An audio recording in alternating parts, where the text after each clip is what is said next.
Hey guys, welcome to my channel Miss Recap. Today I'm going to explain the Netflix series named House of the Dragon Episode 2. So at the end of Episode 1, the King Viserys Targaryen decided to name his daughter Rhaenyra heir to the Iron Throne, but they are not really treating her like the future queen.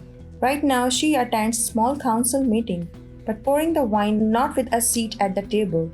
And the main issue this episode is that everyone wants King Viserys to remarry so he can have more kids and get a real male heir.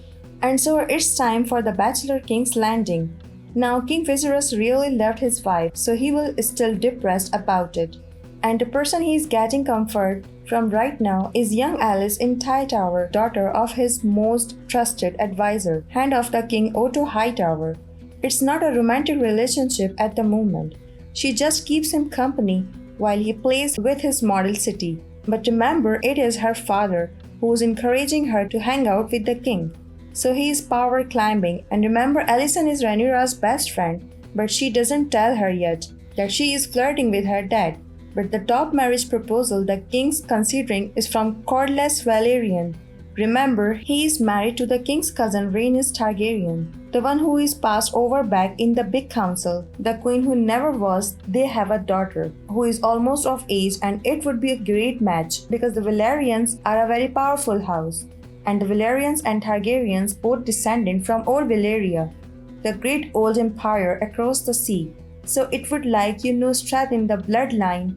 So the king agrees to go on a date with her daughter Alina. But when I said she's almost of age, like in another couple years, she is 12 right now. In medieval politics, sometimes you got to lock that patrol down early, but Viserys is kind of creeped out by it. So while her father's on a date with her second cousin, Rhaenyra is having a convo with her second cousin Rhaenys. And you had think these two might be friends as two strong Targaryen women, but really they are kind of sass in each other. Rhaenyra is like, it doesn't matter if a father remarries, he named me heir, but Rhaenys is like, what's happened here? They want to replace you, man. Would sooner put the round to the torch and see a woman ascend the Iron Throne. But now there is a new problem from the king's brother, Daemon Targaryen, who the king renowned as his heir last episode. But Daemon decided to kind of ignore that. He took a little army and occupied Dragonstone, the castle off the coast. That is where the heir always lives.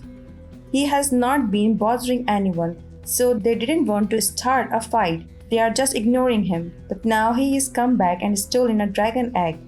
He left a letter saying he is marrying his mistress and she is pregnant, so he needs a dragon egg in the Targaryen tradition to put in the cradle with the baby. But they only do that with the kids of the king, not of the king's brother. So they gotta get that back. So we are sailing off the Dragonstone, and if you remember, this is where Stannis lived for most of Game of Thrones, and where Daenerys landed later with the big stone bridge. Daemon's here cool as a cucumber, being kind of a cocky guy. Remember, he and the Hand Otto Hightower really don't like each other.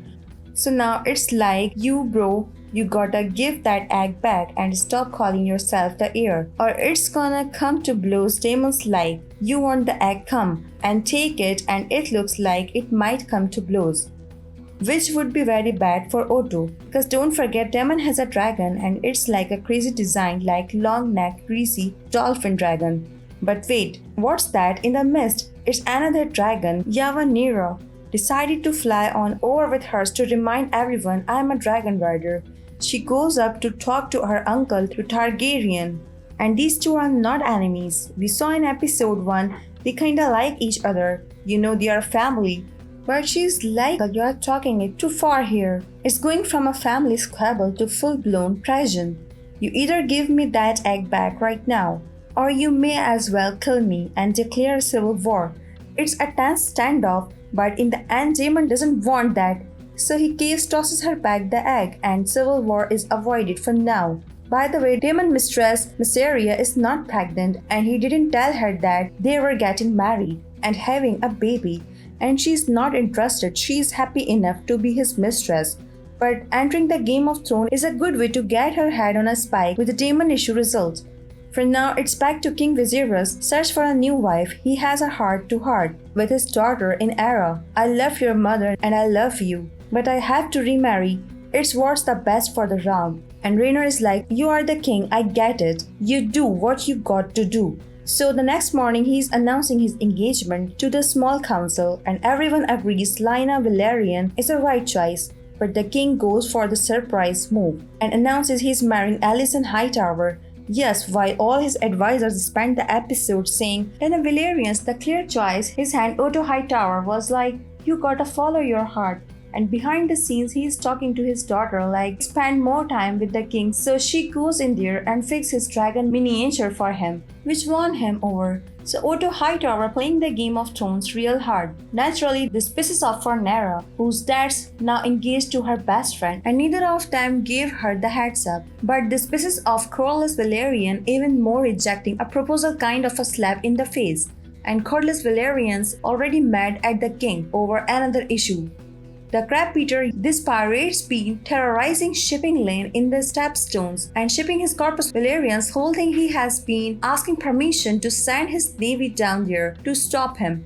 But the king was like, "That might anger the free cities, I can't follow it." So Corlys goes home and has a meeting with Daemon Targaryen. It's like, "Why don't you team up for a little unofficial mission to take out this crab beater?" This would make the king mad and undermine his authority, but it's not full-blown treason yet. In fact, when Daemon's like, "Yeah, my brother's a weak king," and Corlys Velaryon like, "He sucks Daemon's life. I'm allowed to talk smack about my brother. You can't talk smack about your king." But these two are teaming up to take down the crab feeder. And that's where episode 2 comes to an end. Thanks for watching. If you like it, so please don't forget to subscribe my channel.